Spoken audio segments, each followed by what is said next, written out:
You caught him. Good evening, Mayor and Council. It is now 7 p.m. and we are live on Zoom. All right. Hey, everybody. So, good evening, everyone. This is a workshop. That means it's not a formal council meeting, although it's still public. That means the council talks and whoever we want, but we don't have to listen to anyone tonight. That's not usually how I put it. There are no public comments tonight, which we always appreciate. Let me do a quick roll call. I see everybody here. You know, if you want me to do it more formally, Molly, Jeff, Amber, Lee, Paloma, Pam, Dan are all here. I see the city administrator. And do we have someone online in this meeting tonight? You do. Good evening, Mayor. Nick Ward Willis with Keenan Bean, City Attorney. Okay. His bats, you're right, are alternating red and white. And they're all back up on the wall. He put them back up, so. I did. Yep. There you go. Very good. Stop. My brother calls me at the start of a council meeting. I just want to point out this. This particular doorstop is the draft generic environmental impact statement for the Hudson Highlands Fjord Trail. The city is one of the sites that has a physical copy. We actually have two, and so for anyone who wants to go through the 700 pages of the draft EIS, it's here. Just come to City Hall. I also bring it out because I will say that in the next year, my personal #1 priority is funding for the Fjord Trail, because I believe it is a transformational project for the community, and there are lots of deep funders who would love to help us connect Cold Spring and Beacon to the Empire State Trail, which runs from all the way to New York City to Montreal and Buffalo. So I view it as a transformational opportunity for our community. That said, I don't think I'll be reading all 700 pages, but you all can, because it's right here, okay? Anyway. It's also available online. It is also available online, but it's not as much fun to talk about that way. Okay, so we've got a few items. Let's work our way through it, and we can then cover anything else after that. So the first one is just the appointment of Nick Durzo to the position of Senior Automotive Mechanic. That's you, Chris. Yes. All right. So as we discussed last week, we have an opening for the senior automotive mechanic position. We had promoted the person in that position, Pete Delfico, to head mechanic, pending the retirement of Steve Bechtel, who's been in that position for more than 20 years. Nick has worked for us for 7 years and has been a great employee. We think he's well qualified to take the senior automotive mechanic. He served as automotive mechanic for 4 years, and he also worked with us 3 years in the highway department. And he's just been a great worker, very flexible, and this would backfill that. And then we will have his position open, which is for automotive mechanics. So we have 3 mechanics, and they're all at different levels. Okay, any comments? No. On Nicholas? Okay. And that automotive mechanic position will be posted. It's not being filled internally, or? We always post internally because that's required in the collective bargaining agreement. We leave it for 5 or 7 days, and then it gets posted externally. Yeah. I forgot one other piece of information. So the last week or so, cities have been approving budgets. The Poughkeepsie budget was a 9% tax increase. Their tax rate actually went up, which is very unusual during a time of rising property assessments. I was in Kingston today, and I ran into some folks there. Kingston approved also a 9% increase. I just looked up Newburgh for fun. Theirs stayed under cap. They were a little under 4%, and I actually have to congratulate them because they've been actually doing really well. They've got their bond rating improving, so that's a good thing. And as you know, ours was 3. There's a little bit of magic there, but a lot of it is just hard work and saying, we're very focused and we prioritize. Because we also did a unilateral increase of salaries along the way. So we have more work to do, but that's how we should be doing it. So I just wanted to point that out because I was looking at the different tax rates today. Second item is a memorandum of agreement with the Patrolman Benevolence Association. So that's the police union. And Chris, you're going to tell us about that. Yes. This is a proposed memorandum of agreement that would establish a signing bonus for transfers that come to our department in 2025 who have already gone through the academy and are already New York State officers. So we got some questions about the term reinstatement. We aren't reinstating people that have worked for us. That's just the term of art that civil service uses when you hire an officer from any other department. So think when you see reinstatement, just think lateral transfer. We have an opportunity now because of changes in civil service law in New York State to hire New York State Police Department officers, and we've been interviewing a few. Our thought was if we establish this incentive, it helps to offset the imbalance in the salaries with some of the municipalities around us.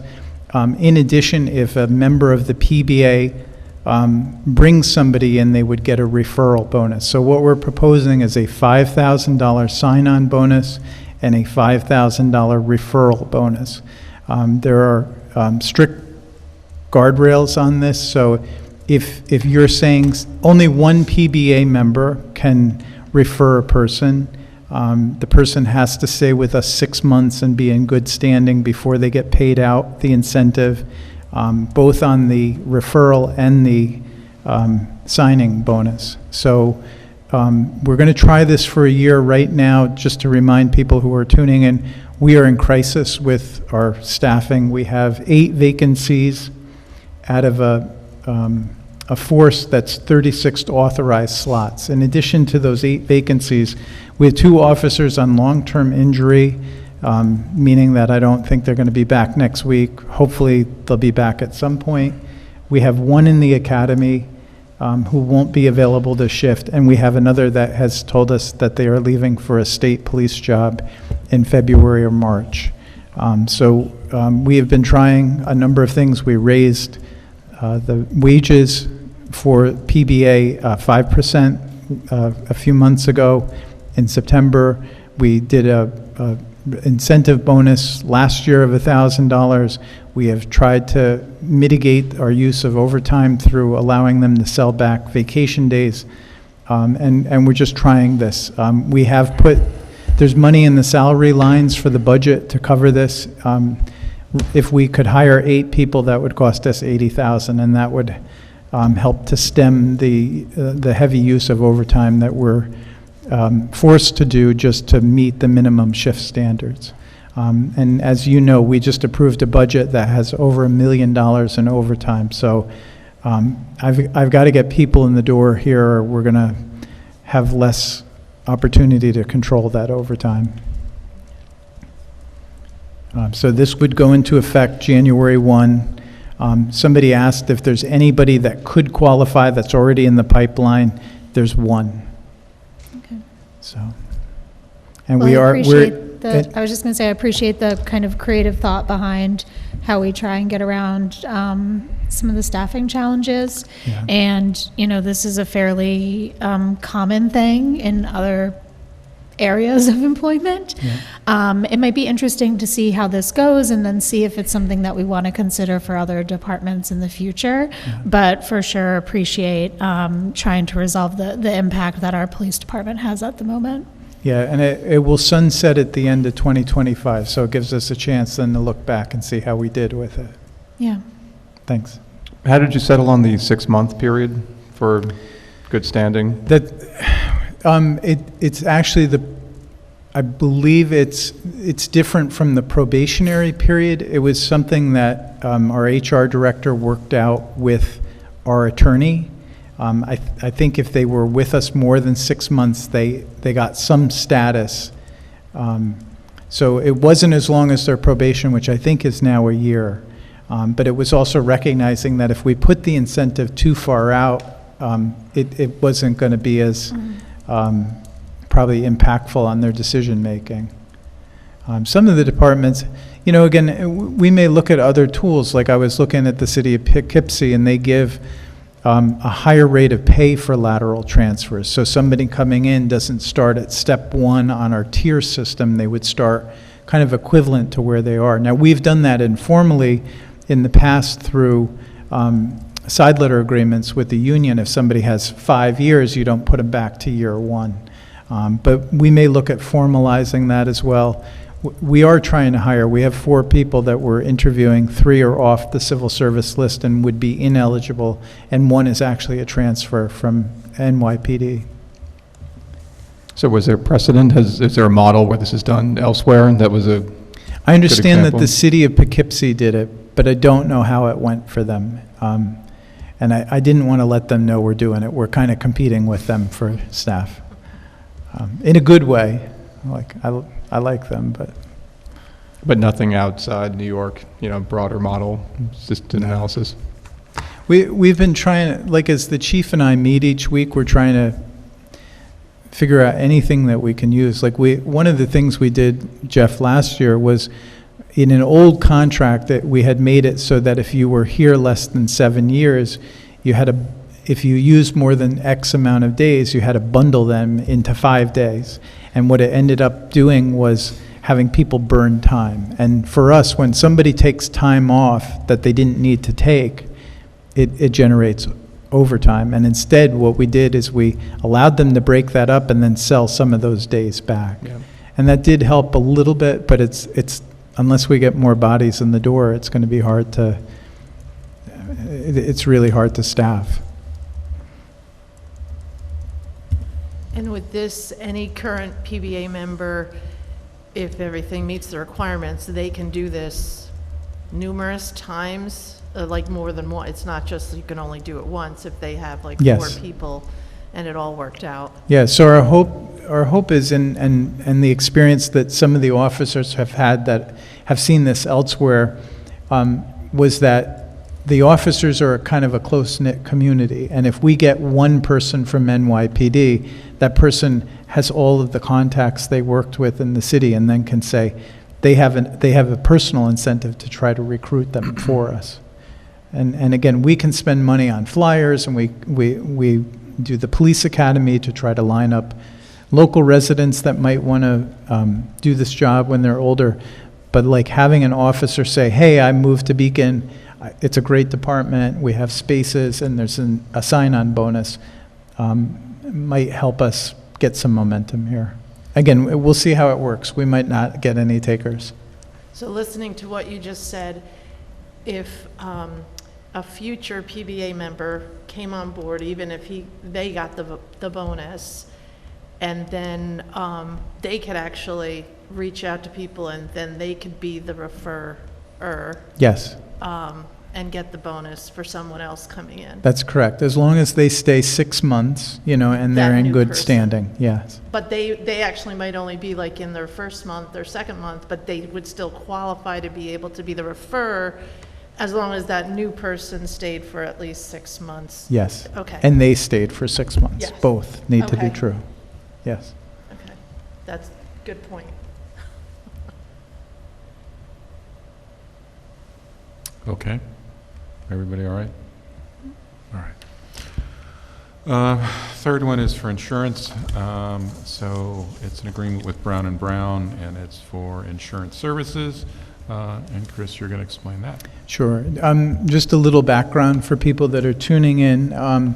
It is with, the insurance is through Brown & Brown, which is the broker, but the carrier is NYMER, which is the New York Municipal Insurance Reciprocal, and it's a not-for-profit insurance cooperative that's owned by the entities that insure with it. So we're a member, we're in theory an owner like you are of a credit union, and they serve 950 municipalities.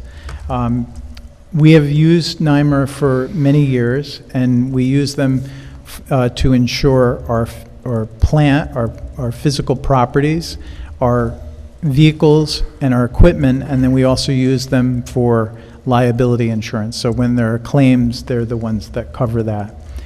This year, we had budgeted for a 10% increase because our initial conversations with the insurance company made it look like it was going to be in that range.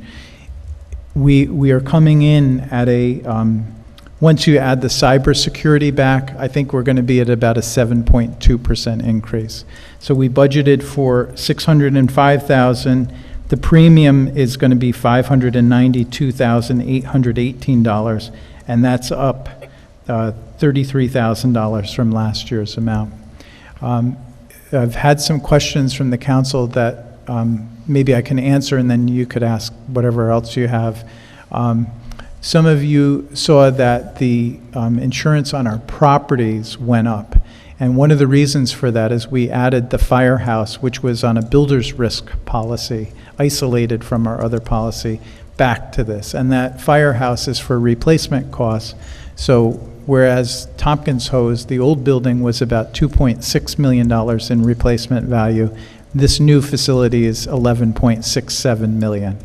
It's not the full value of the contract because you wouldn't have to do, all of the rock removal and stuff that we did. You think about the building just disappearing, what would you need to do to get that building back?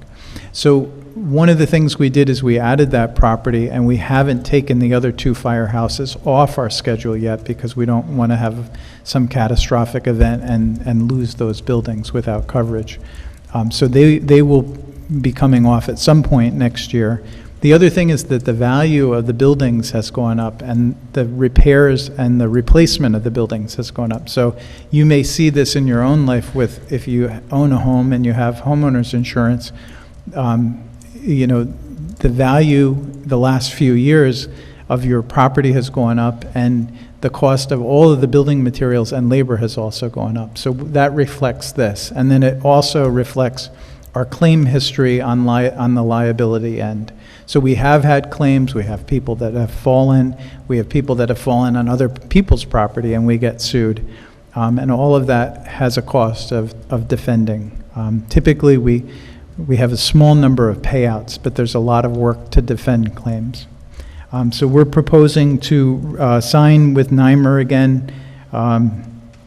The one thing that wasn't in this is this cybersecurity. That's because our IT consultant needed some additional data.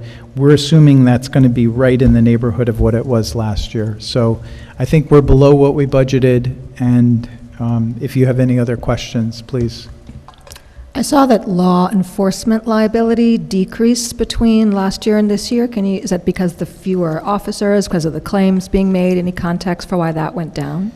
I was told that the claims against the insurance pool had been going down. So over time, if those claims are going down, we start to benefit. It had a spike the one year, which could have been an increase in the prior years there. So it's both our claims and then the claims against the pool in general.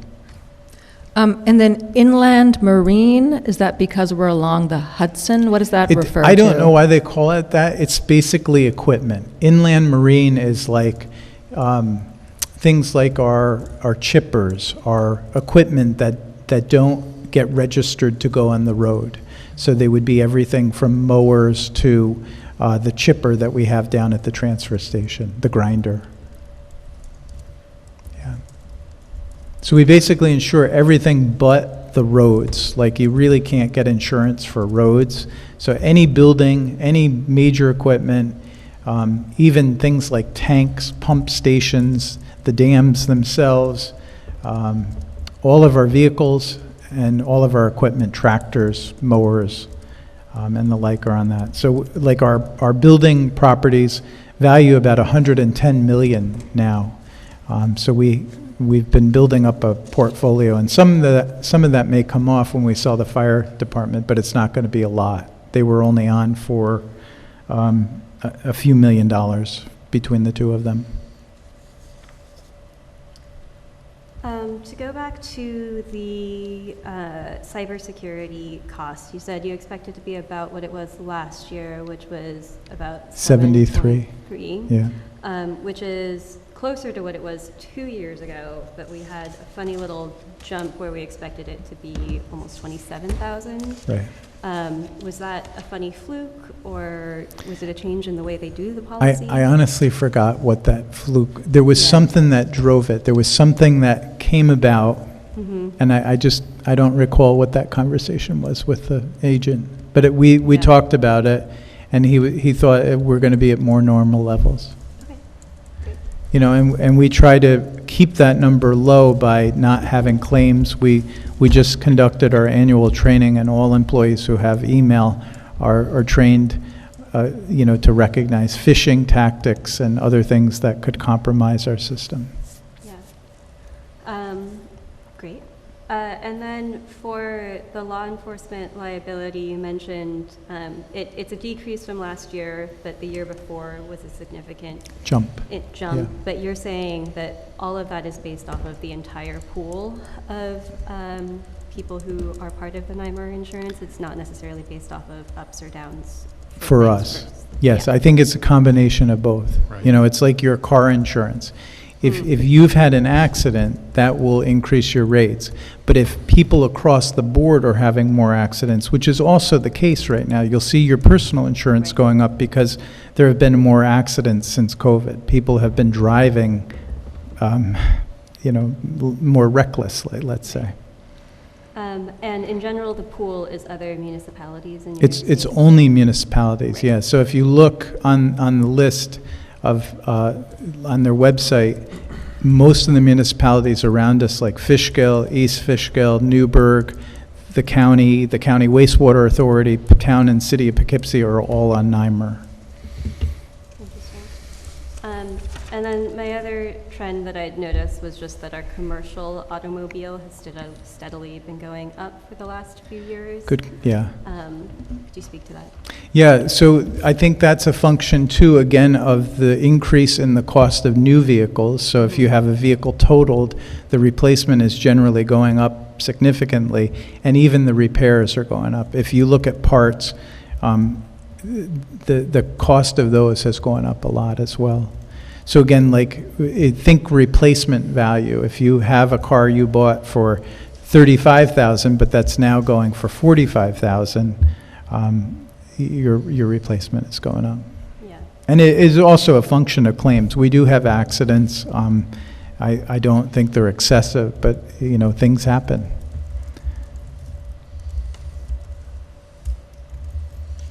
Okay? All right. All right. We had a bunch of cool participatory budgeting proposals, and Chris and I spoke, and you talked to Mark, and you And came Nick. up with a memo. And Nick? That's right. And will you take us through that? Yeah, I'd love to. And I just want to start by thanking the Beacon High School faculty and administration for doing this. This is now the third year in our partnership where we've worked so that the high school students can make proposals. They develop those out with their teachers and then come and present them. And they did that last week at the workshop. We had 7 proposals this year, which is up from prior years, so I appreciate the interest, and a number of them were more than one person, so there were, like, it kind of was an expansion this year, and there were great proposals.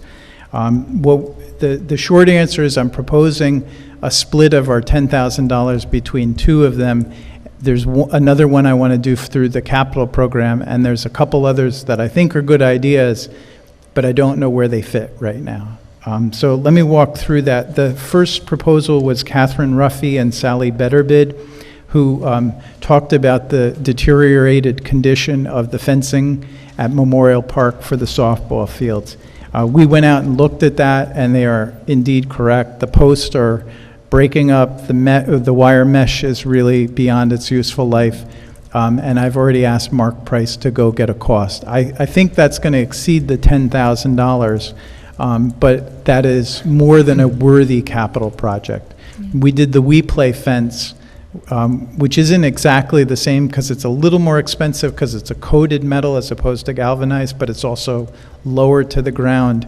That was about $17,000. So I'm thinking probably in the neighborhood of $25,000 to $30,000 might replace those fences. But we'll get you quotes, and we can come back and let you know what that went to. But I think those repairs are an easy do for us. Yeah. Can I just ask, this wasn't part of, or I don't believe it was part of the students' proposal, but they mentioned the flooding on the Yes. field.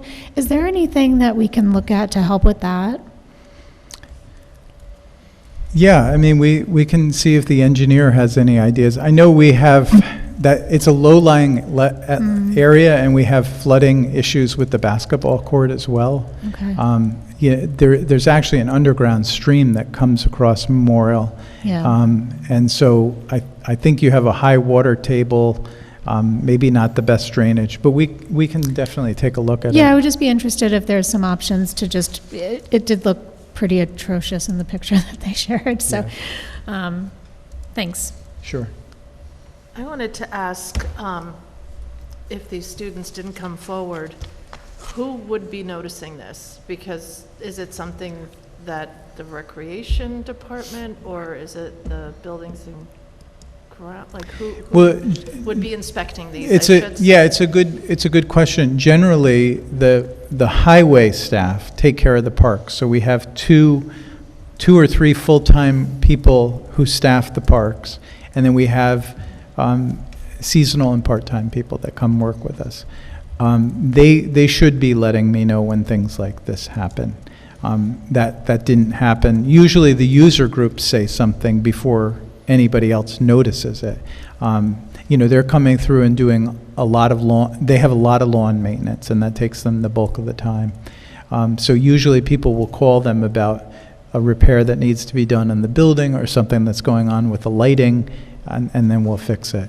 We haven't proactively done a schedule of inspections because frankly, this hasn't been a huge priority. Like in Memorial Park, it's mostly been people telling us like, hey, I used this, and fill that in with whatever facility you have and it needs repairs.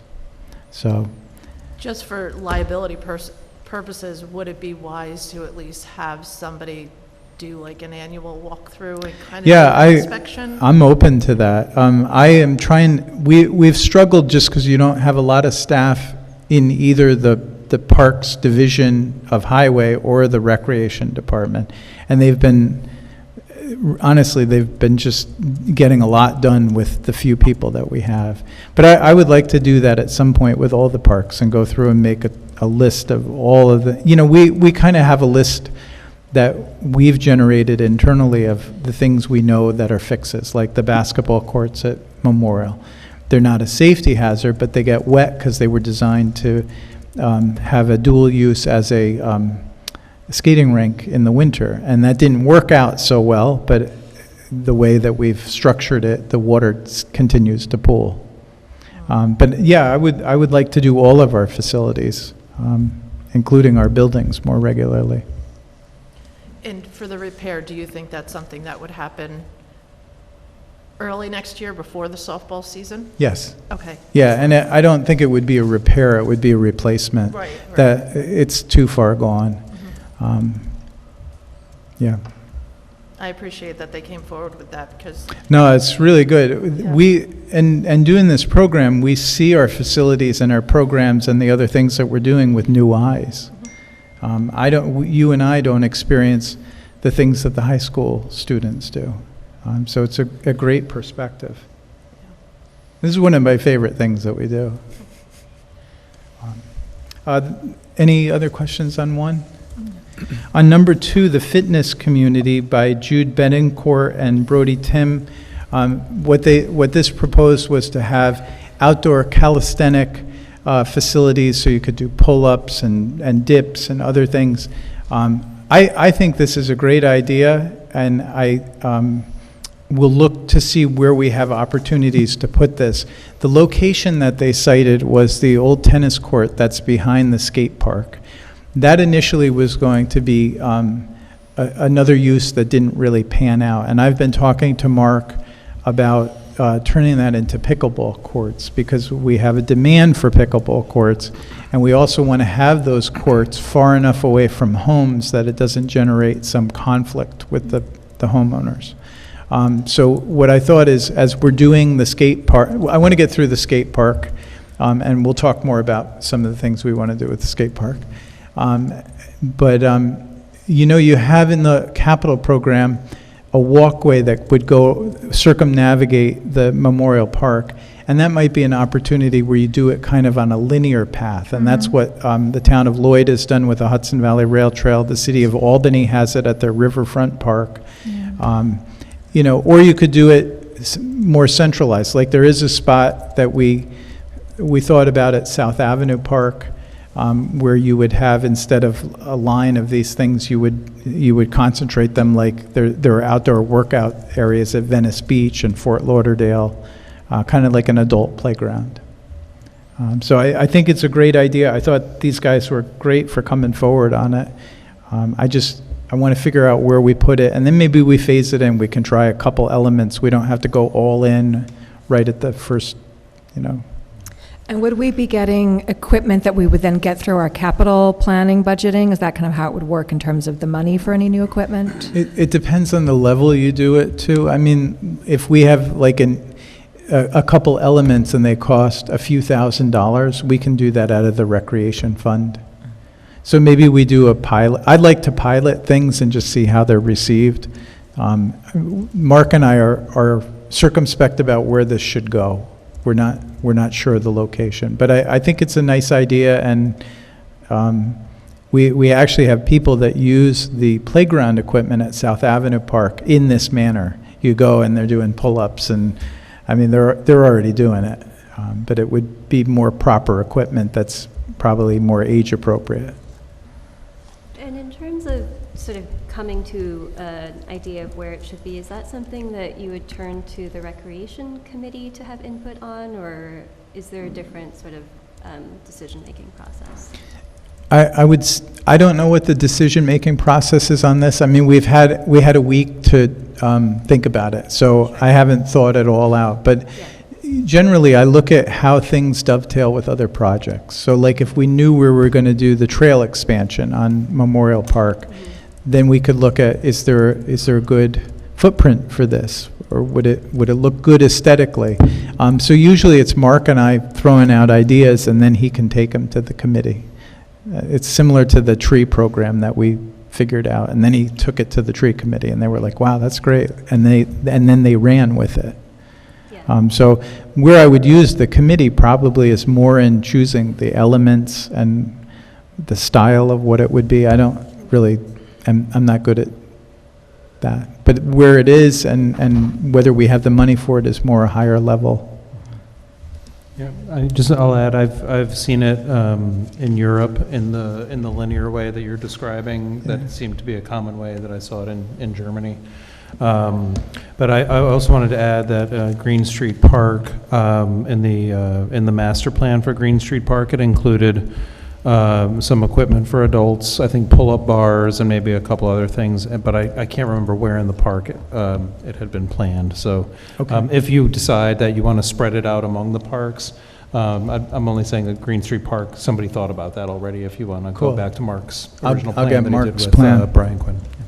I just wanted to add, I recently was in Fort Lauderdale and saw kind of a circuit, and it was underneath kind of a pavilion type of thing, and there was numerous people using it. I also had seen it at a different park several years ago in Florida. That equipment was uncovered, and to me it was kind of rusty and not usable. So it might be worthwhile to looking for longevity to put them under cover of some way. Thank you. But they were getting good use in Fort Lauderdale.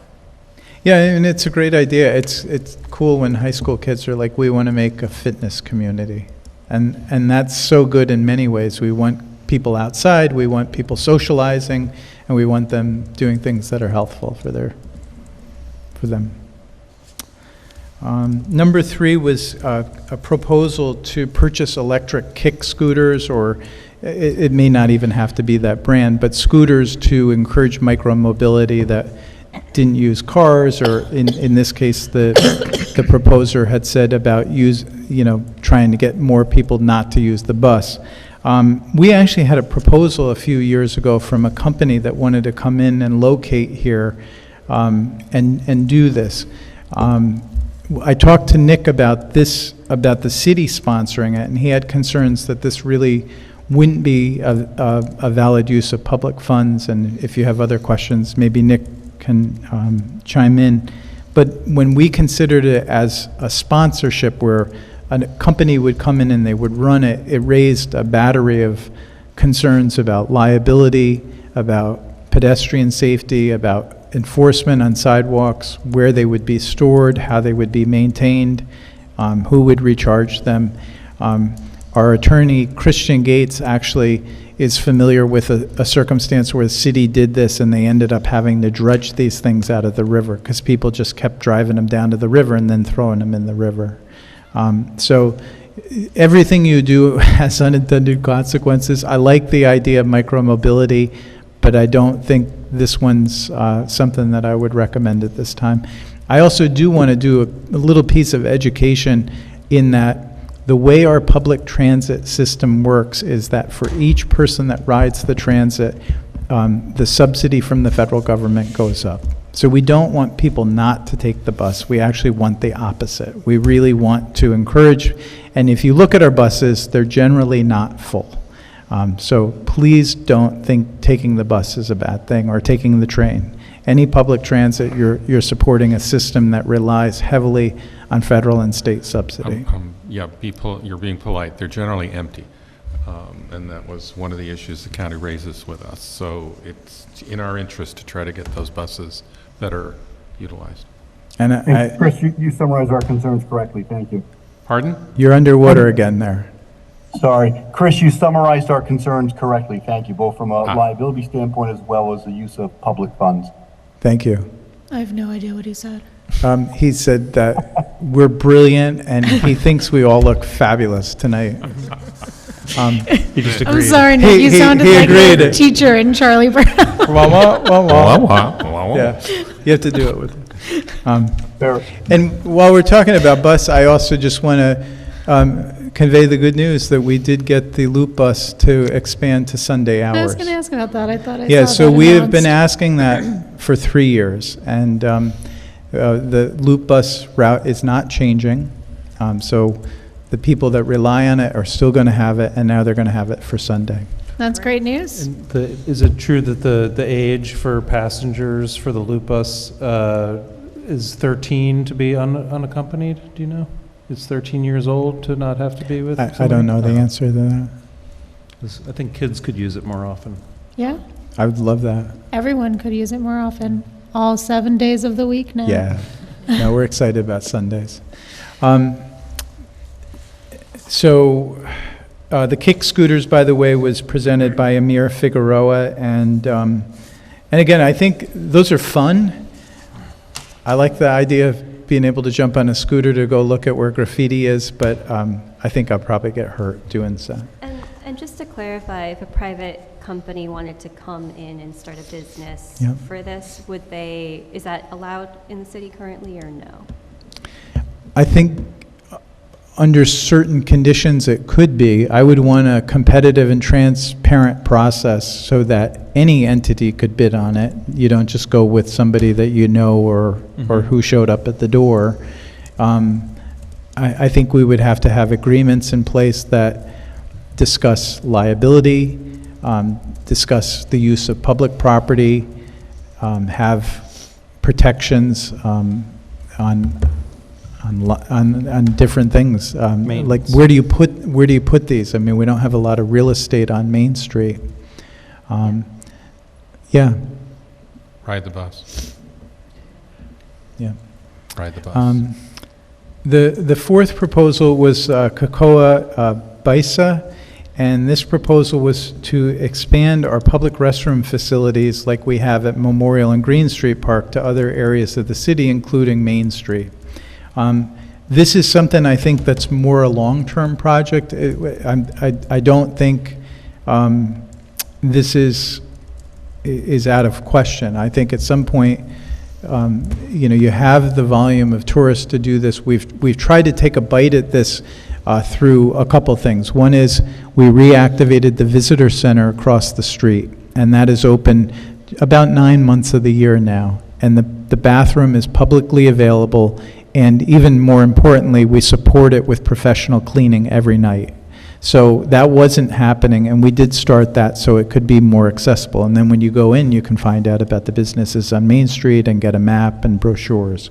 The other thing that I think all of you know is that we're going to be installing the first public bathrooms, permanent public bathrooms at South Avenue Park next year. So we know the cost of them. They're in the hundreds of thousands. They're not under 10,000. It's a big undertaking for us. I like the idea of muraling it, so we will be rapidly muraling it as soon as it's installed, so that the same artists that did Memorial Park and Green Street, where they draw it out and then they have local students help fill it in, we found that very effective in minimizing the graffiti that's on those buildings. And then it's coated with a resistant cover.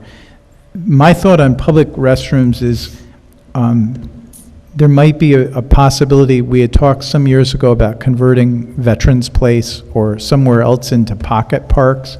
We've talked a little bit about a pocket park at the DMV building if we build a new building there.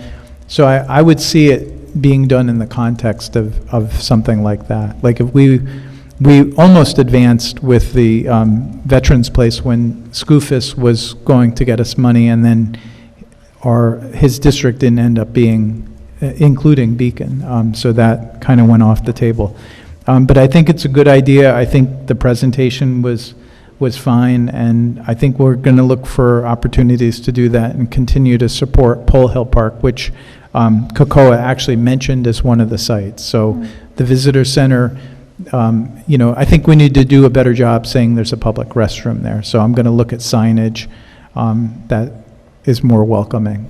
Yeah, that was going to be my big sort of suggestion or question, is if we could reserve some of these funds potentially to fund that signage. And we've had the muraled bathrooms sort of announce themselves by being muraled, but information like typical hours so people can plan or know when the bathrooms are going to be open. I think we hesitated on that early on because we hadn't put in place a maintenance plan, but it seems like our maintenance plan has been working for several years now, and the hours are consistent.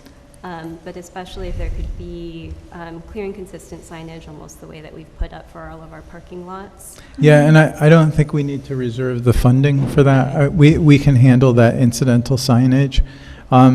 The other thing to note is one of the reasons we were waiting wasn't because of the maintenance plan. It was making sure that the model that we were using for staffing the center was working. You may remember, like at the beginning of this year, we did this partnership with Dutchess Tourism, and that's really worked well. We have some of the volunteers coming next week with Dutchess Tourism to honor them and thank them, but we had a great year. It's not always as consistent as I'd like, but it's ramped up a lot from what it was the prior year. So it's only when the building's open that facility the bathroom is open to them. I guess, but our other public restrooms at Memorial Park and Green Street Yes. have consistent hours as Yes, that's true. well. And we did even look at, I did talk to our building and grounds about a separate entrance so that people could access that bathroom when there's not a volunteer there. It's something we're still thinking about. It's clunky the way it's designed out, Yeah. so, but it's not off the table.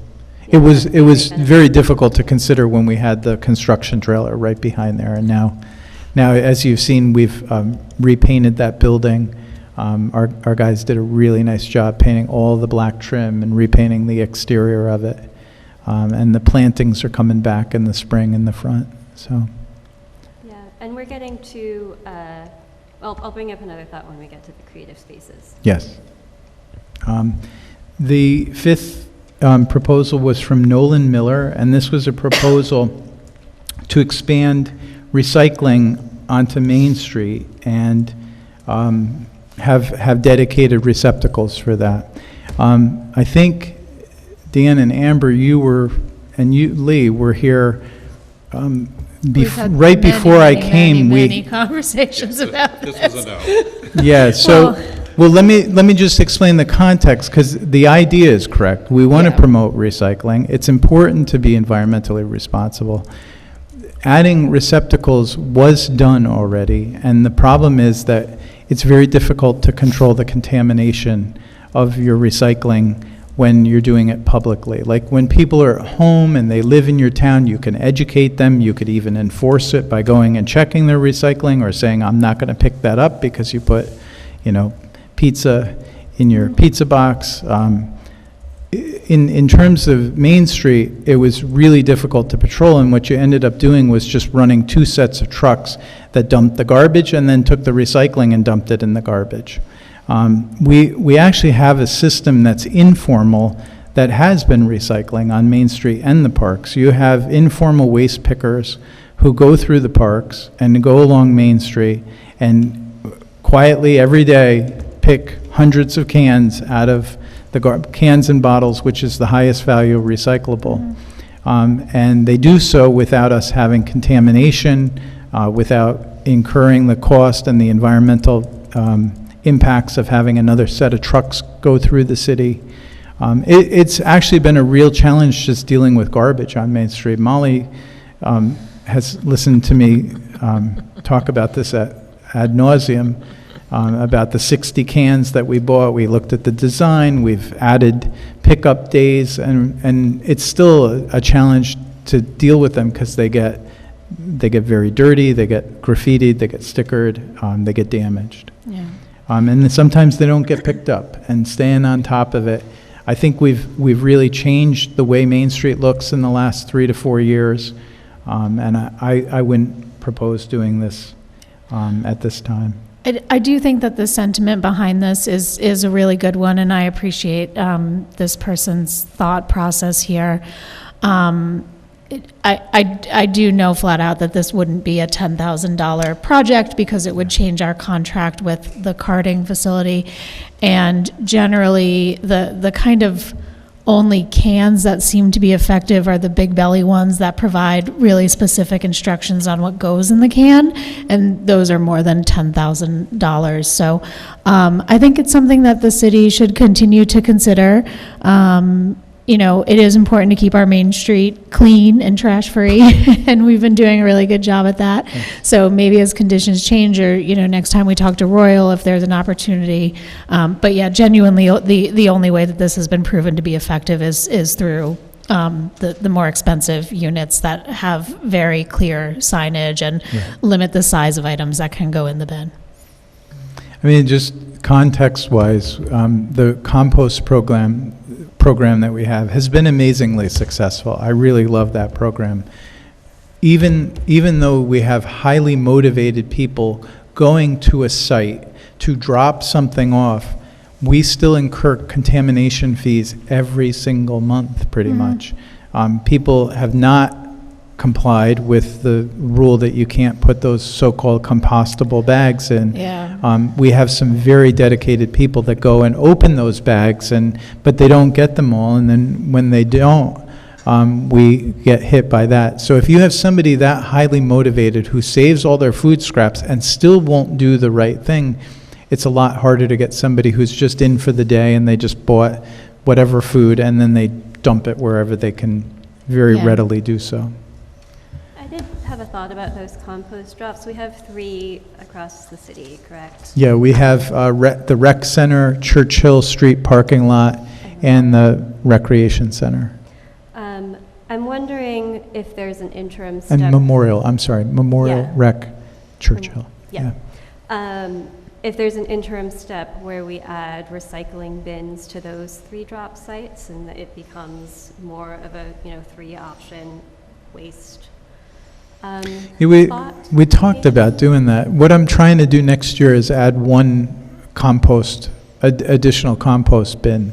So that would be the cost. The problem again with the recycling is there's really nobody that's going to go and clean that out. And so if it's really bad, it gets dumped in the garbage. If it's still contaminated but not so bad, it ends up in the recycling, and then there's a cost to the recycling we do our recycling at Republic, and when we've gone there, they complain about the fact that some of the stuff coming in is wet, it doesn't fit in, and it drives up the cost. It's better if you don't know what to recycle to throw it out, because the contamination really hits the system hard. Yeah. And I think also the compost stations are kind of a different audience, right? Yeah. It's not tourists on Main Street, but it's residents, and we already have recycling. Yeah. At their homes. Sure, but I think. And we added the especially- bins, like the garbage helped, because Yeah. we recognized people were bringing things that they dumped the food and then they had nowhere to put it. So those helped a lot with like little piles of, surprises that we Yeah. find on Monday. Yeah, all of those non-compostable bags also. Yes. Yeah. I hear what you're saying, Dan, and it is absolutely a different audience on Main Street versus these spots that you wouldn't necessarily frequent unless you were a resident. But thinking about somebody who is a highly motivated high school student who is spending a whole day on the softball field and ends up with 10 water bottles and doesn't want to drag them home, I wonder if that is still worth it, at least in some of those locations. Maybe not Churchill, but maybe Memorial Park and maybe the rec center. Like I know, again, the informal waste pickers go through, we have a gentleman who goes through every garbage can at Memorial, and takes any of the water bottles, all of which now have, the redemption, the 5-cent redemption. I hate to say it, but that system actually works pretty well, because you're not contaminating anything. Yeah, I mean, if Somebody's anything, getting like, some incentivize income, it's, him, but yeah, that's it's a retirement different job for project. him, basically. Right. And he even has like, gloves, and he has the reacher arm, and Yeah. it's quite efficient at it. I feel like there are a couple of businesses that do recycling, so for the future, I'm kind of interested to maybe see what their experience is and any of what they've learned is successful, particularly restaurants, like people who sell drinks and food, and just to see if they do that. Also just named the person who gave that, she also made mention about having more trash receptacles outside of Main Street in our parks. I know that's something you and I, Chris, have talked about, and again, it involves the contract, but as we build that Fishkill Avenue and potentially development down at the train station, just something that I'm hoping that we'll continue to think about where we need those and where either residents or our tourists have stuff to throw away that we want to give them the option to. Again, not for the immediate for this particular proposal, but something that I thought was good just that they brought up and to mention again. Yeah, So. cool, good point. Yeah, that's a problem on Fishkill Avenue, because there is not one outside garbage can. I don't think for a while, but there isn't any public, or there isn't any municipal property there either for us to be able to put anything there. And there's always a lot of litter. All right. You wanna finish them up? Creative, so the next two are the ones that we're proposing to fund. Creative Spaces was proposed by Chiara Fedorchak and Kira Sheehan. This was a proposal that would allow street artists to express themselves in a space that would allow it without having to impact buildings or other infrastructure. They talked about the skate park, and Mark and I both really love this idea. You know from last year's participatory budgeting, we had a proposal to redo the skate park, and initially we're going to do like a $10,000 or so patch. We've decided to redo the whole surface of the skate park, fix some of the fencing, and get new elements. And I thought that project, which is planned for May, would dovetail nicely with putting in walls that they could then graffiti, essentially, legally. And you set some guidelines, like we know we don't want hate speech. We know we don't want obscene words or images. But other than that, not a lot of rules. Like if you go and use that facility, you can put your art, other people can embellish your art or go over it and try it as an experiment. And so we're proposing to take $5,000 and put it towards posts, wall boards. Mark has an idea for how they would be configured. Additionally, buying some cement barriers, people call them Jersey barriers, and the skate park folks really like those because they jump on them and kind of skim along them. And we're thinking that we would open up the availability to do the walls and any of the elements so that it becomes a feature of the skate park. In fact, it's something that would attract people to the skate park. So you would expand kind of the audience for that facility. So we would propose allocating the $5,000 for that. Mark and I can work on, with the attorney, on some simple language for the rules. You know, again, we would retain the right to go in and cover anything that we feel is creating havoc there. But other than that, really not patrol it too much. Let it be free. I think that's a good fit for the skate park. Some of the other places that were proposed, you know, maybe in the future, but I think it really works nicely with the skate park. And I've seen that when you have designated places for people to do these things, that you end up with less graffiti where you don't want it. So hopefully that's a side benefit, that works in this as well. We love this idea. I mean, it's fun. Yeah. This is kind of a way to take a space that I feel is underutilized and make it more vibrant. I'm looking forward to it. I wonder also when we get around to doing the new South Avenue basketball courts and bathrooms, if this could be incorporated somewhere. That's a good idea. Yeah. Okay. Let's try it first. Yeah, we'll see. It's good to pilot things and figure out. Yes. Like, And then one in the mayor's yard. And then There you go, exactly. Right, one at a time. Is there thought to your providing any of the materials that would be best used on these walls? Or is no, that I something mean, people would have to honestly, bring their we own? talked about just giving them a blank slate. So we would set up the post and boards. We would do a prime, you know, cover it with primers so that it's ready to absorb whatever, and then let them go at it. And then, you know, again, we might determine that you want to have some flow there. You don't want to have something that's completely static. So maybe one of the things we do is every quarter go in and whitewash it. Or take down the boards and save them as an art project. Yeah, I mean, it depends. We're going to learn a lot, and you're going to learn a lot the first week you open this. But I think, I don't know what people will use on it. I mean, I hope it's things that aren't like smelly, but different types of paint, different types of chalk. You know, it's up to them what they want to try to use. Yep.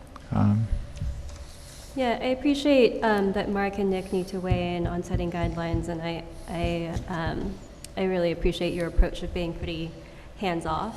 I would be curious if this is another question that the Recreation Committee might have some perspective on, just in terms of getting additional input on how to engage people into this project. Yeah.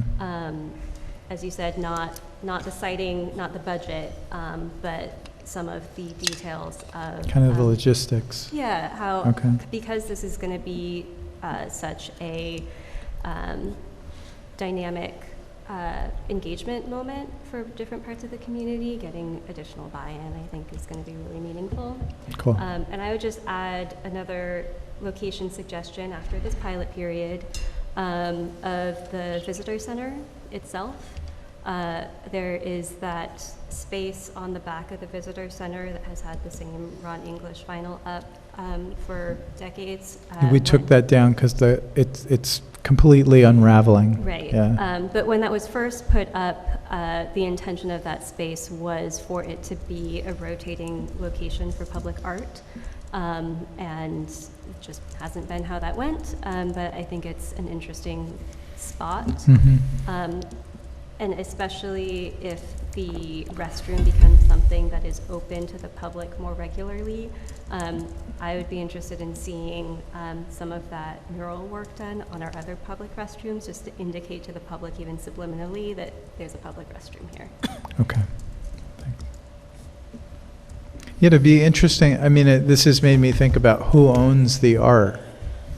And we'll have to ask Nick, start thinking about that, because if you have a really cool panel and you want to then take that over to the visitor center, do we own the art? So, Interesting we'll have to- question. Yep, we would, at the end of the day, Chris, we would, and we'd work with Mark to make sure that language is clear in Right. any documentation of the program. So somebody call Banksy. We need some. Chris, There what's the timing for the skate park in general that's happening next year, We're 2025? aiming that for May if we can. Yeah. We were going to try to do it this fall, but we just kind of ran out of time, and the We Play took so much more time than we all expected that we were a little backed up. There are considerations for the rules and how this would go. I'm just reading about a federal law known as the Visual Artists' Rights Act, where New York City was sued about removal of art. At one point, there was a graffiti location because it was recognized by a panel of art experts as something, so, Talking about 5 Points? yeah. Yeah. What is it? 5 Points in New York City. It's an incredible piece of public art that has a very long history and really significant, really huge cultural significance. That's really cool. So, given the extent of the conversation on this topic, if we did monitoring, I think we would discover at least one council member is doing graffiti somewhere. But we'll see. Anyway. Why are you that's looking my at only me comment. when you say that, Lee? All right, so we have a lot to learn about public art. Well, some of us do. Some of us may already know enough. All right. We ready to go to number 7? Yes, please. Okay. And then the final one was the native garden presentation, which was amazing. Annabelle Arginsky, Taryn Beardsley, and Anastasia Santis had talked about creating new public spaces for people to wander through, experience nature, where you have native plantings. And we've been doing this to some extent, and we actually, Mark and I sat down because he is working with the Pollinator Pathways group on doing this at Hidden Brook. And they planted out for the spring a new bed of pollinator patches. And we had also been talking about not mowing the field that's at the front of Hidden Brook and allowing that to grow into meadow, perhaps augmented with some wild seeds of natives. And then instead of mowing the whole thing repeatedly each year, allowing it to grow up, mow just the perimeter, and then kind of a curvy walkway through so that you have, you have places that people could put benches, we could put benches, we could have seating areas, and really build that area up. The park is used, but not a lot. And so we've talked about different ideas, like even in the future, a community garden there. And again, I'll come back to probably in a year or two more about that. But for now, we thought about putting the $5,000 towards enhanced plantings there, and then also seating areas in there that are, so that people can go there and walk around and enjoy it. We're putting, Mark is going to put these students in touch with the Pollinator Pathways, because we do have this already at West Center Street Recreation Center. There's a kind of a ever-expanding area that is planted out, and it has some areas for seating that are quite lovely.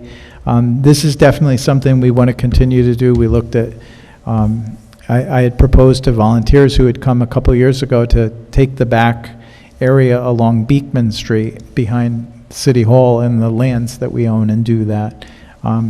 So we thought, again, trying to build on something we're already working on, put this at Hidden Brook and put the $5,000 towards that. Hey, Nick, I have a quick question. If my wife is involved in the Pollinator Pathways project, am I allowed to vote? Or do I have to recuse? I don't Yeah, think no, she's making, you she's would- not making financial gain, for sure. And we're not doing a grant to the Pollinator Pathways. This is a direct expenditure on public property, Nick. Right, so she's just a volunteer implementing the program. Yes. Right, so in that case, Dan, I don't see if all it's she a conflict. I will double check our ethics code list just to make sure. Okay, so you'll check, but I think it's unlikely that it would be an issue. I agree. These investments in the Hidden Brook property, I think, make a lot of sense to me. You've been talking about, you and I have talked about different ideas there for a while. I love the idea of a community garden, and that does make sense. But I am thinking about one of the things that the students said about locations that are a little more accessible, perhaps. Yeah. And I'm wondering if you and Mark considered other spots to invest in. We did. We kicked around the idea. At some point, I think you want some type of pocket park on Main Street, and I don't know where that is. I mean, Some years ago, it seemed like there was a consensus to do something on Veterans Place, but it's a lot of work, and it also, again, has unintended consequences. If you close that, you basically make what planners would call a mega block, where it's really hard to get between the two parallel streets. I've even talked to Mark and some other staff about whether it makes sense at some point to like convert some of our underutilized lots, like Digger Phelps. That doesn't get a lot of parking. It's right across the street from another parking lot. It could be a cool little pocket park area. So we're looking at other spots where we could do that would be more accessible. Mark made one of these last year down at the waterfront. So if you go to the ferry dock, there's a new sign for a new historic sign, and then a little pollinator path, and then we started putting benches all through what we used to call the dog leg down there. We cleared out an area that was all invasive vines and some invasive trees, and left all the specimen trees, and then put a picnic table and a bench, and that area could be planted out further. It does flood, so I don't know, what we'd have to plant. Plantings. Plants like Yeah. water. Yeah, They do. They don't like brackish water as much. some of them do. Yeah, Plant the right plants. European water chestnut seems to do okay. Are we okay to go on All right, now? all right. I don't know, I could talk Mayor. about plants all day. We good? You don't want to pick the Yes. plants, Lee? No. Okay. Yeah, I just wanted to add that I think it's important to continue to do the perimeter, to cut the Yeah. perimeter, because people walk their dogs down there. Yeah. No, my model for it is, I live in the village of New Paltz, and we have a nature sanctuary, and they do exactly like that. It's kind of like a Manitoga-esque thing where you have trails in close proximity, but they're set up so that you wouldn't even know you're in proximity to somebody else unless you heard them. And not to annoy the mayor by going on, but I do think a similar. I really idea- like this topic, man. Well, I think we should do signage on this, educational signage, even simple, just to let people know what's there, so that they Yeah. can learn a lesson and maybe implement it on their own properties. I think Cool. that's a way to kind of expand upon what they were promoting, and the idea of expanding this to other properties. So if you take advantage of this to educate, you can go a longer way. There are medallions you can get for that. If the volunteers will know what they're. Okay. there's Yeah, I think we have enough budget to do things like that, so we could do that. Yeah, those resources are already made through the pollinator Yeah. program, so we don't even need to expend city resources developing them. Cool. Thanks. Yeah, and I don't know if you've seen it, but like on the Greenway Trail, there's kind of a pollinator trail now that was built on the property of the old DPW garage. It's like it's all native grasses and wildflowers, and it's lovely.